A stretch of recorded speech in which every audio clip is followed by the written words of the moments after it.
दिवाली पर खेल। ओहो, दिवाली के समय भी तुम लोग ये बेकार शक्ल बनाए क्यों बैठे हो? दिवाली 1 हफ्ते बाद है। तो सेलिब्रेशन तो पहले ही शुरू कर देना चाहिए ना, तभी तो फेस्टिवल का फील आएगा। हाँ, तुम्हारी फेस्टिवल फील को बहुत अच्छे से समझती हूँ मैं। इस साल कोई पत्ते नहीं खेलेगा। इसी बीच यश के पापा भी वहां आ जाते हैं। कितनी बार समझाना पड़ेगा, पत्ते नहीं कार्ड्स बोलो। और मैं भी देखता हूँ, ऐसा कैसे कोई नहीं खेलेगा। अरे बहू ठीक बोल रही है, वैसे भी इस साल का कोई भरोसा नहीं। मतलब मम्मी, आप कहना चाहती हो कि कार्ड्स खेलने से हमारे ऊपर कोई मुसीबत आ जाएगी? कुछ भी बेवकूफों वाली बात है। कार्ड्स खेलना बहुत होशियारी वाला काम है। पहले लक्ष्मी माता की पूजा कर उन्हें घर बुलाओ, फिर बेकदरों की तरह जुए पर लुटाओ। बहू, अपनी लिमिट में बोलो। ससुर की आवाज सुन अमृता सिर झुकाए अपने कमरे में चली जाती है, जिसके पीछे पीछे सास भी वहां आ जाती है। अरे तुम जानती हो ना, पूरी दुनिया पलट सकती है, लेकिन मेरे बेटे और पति के दिवाली कार्ड्स कभी बंद नहीं हो सकते। इससे मैं भी परेशान हूँ, पर हम कुछ नहीं कर सकते बहू। हाँ, पर फिर भी कोशिश करने में क्या जाता है। बिल्कुल जैसे पिछले 2 साल से कर रही हो। अगले 20 साल तक करती ही रहोगी तुम। अब दोनों सास बहू अपने काम में लग जाती है। वहीं यश और उसके पापा कार्ड्स खेलना शुरू कर देते हैं। दिन बीतते हैं, जिसमें एक दिन यश का दोस्त रोहन उनके घर आता है। और रोहन, इंडिया कब आए?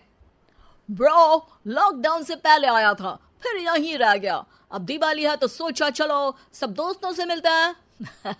बढ़िया है, आजा चल कार्ड्स खेलते हैं। अरे यार, ऐसे मूड खराब मत कर, बिना विस्की कार्ड्स का मजा नहीं। लंदन में हम ऐसे ही दिवाली मनाते हैं। मैं दिवाली पर विस्की लेकर आता हूँ, फिर खेलेंगे। रोहन वहां से चला जाता है और यश उसकी लंदन वाली बातें सुनकर खुश हो जाता है।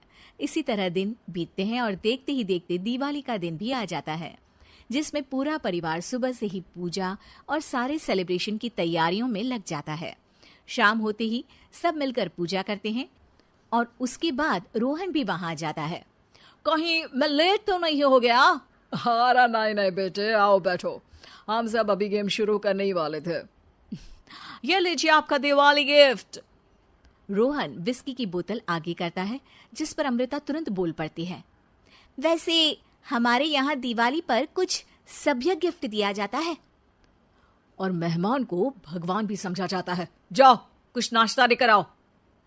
अमृता रसोई में चली जाती है, जिसके बाद रोहन, यश और उसके पापा विस्की पीते हुए कार्ड्स खेलना शुरू कर देते हैं। कुछ ही देर में वो नशे में बिना सोचे समझे खेलते हुए कुछ भी बेट पर लगाने लगते हैं।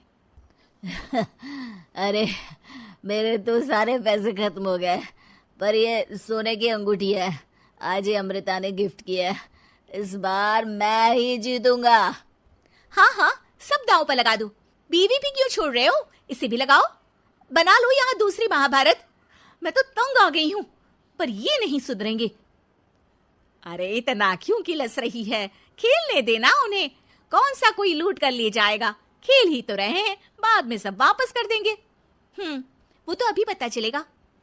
सास अमृता की बातों को इग्नोर कर वहां से चली जाती है, पर अमृता वहीं रुककर यश और उसके गेम पर नजर रखे बैठी रहती है, जिसकी कुछ देर बाद यश और उसके पापा सब कुछ हार जाते हैं। ब्रो, तू तो हार गया। ऐसा नहीं हो सकता, यश कभी नहीं हारता। तो क्या आप जीतने के लिए अपने घर को दांव पर लगाएगा? रोहन की बात सुनते ही अमृता यश के कुछ बोलने से पहले ही बोल पड़ती है। नहीं, ऐसा कुछ नहीं होगा। तुम फिर बोले? गारा चुप रहो। अब चुप रही तो तुम जिंदगी में किसी के सामने कुछ बोलने लायक नहीं बचोगे। अमृता की आवाज सुन सास भी वहां आ जाती है। अगर इतना भरोसा है तो एक गेम आप खेल लीजिए, देख लेते हैं कौन कितना अच्छा है। ठीक है, एक गेम। जो जीता वो यहाँ और जो हारा सीधा घर से बाहर। रोहन अमृता की शर्त मान लेता है, जिसके बाद अमृता अपनी सारी ज्वेलरी बेड पर लगाकर गेम स्टार्ट करती है, जिसमें देखते ही देखते रोहन जीत जाता है। ये सब देख यश हैरान रह जाता है। हरा दिया ना, ये ज्वेलरी क्या फ्री में आई थी जो बैट लगाई। तुमसे कुछ नहीं हो सकता, कहा था दूर रहो। वो सब बाद में, पहले मुझे ये सब दो। अरे नहीं भाई, मैं लूट जाऊंगा, ये तो बस मजे के लिए खेल रहे थे। ओ ब्रो, जुआ मजे के लिए खेलो या सीरियस होकर, हारोगे तो भुगतना पड़ेगा। रोहन की बातें सुनकर यश को अपनी गलती का एहसास होता है, जिस पर रोहन वो सारे पैसे और ज्वेलरी उठाकर अमृता के हाथ में दे देता है। ये देखकर सब हैरान रह जाते हैं। अरे तुम ये अमृता को क्यों दे रहे हो? क्योंकि मैं अमृता की तरफ से खेल रहा था। हैं? मतलब हम कुछ समझे नहीं। मतलब ये कि तुमने कार्ड्स के गेम को जो इतना ओवररेटेड किया हुआ था ना, उसे लाइन पर लाने के लिए मैंने रोहन के साथ मिलकर ये ड्रामा किया। रोहन यहाँ मेरे कहने पर आया, ये सब कुछ उसने मेरे कहने पर किया, जिससे तुम्हें ये समझ में आए कि गेम खेलना और उसका एडिक्शन होना अलग अलग होता है। उम्मीद है कि मेरे पति को भी समझ में आ गया होगा।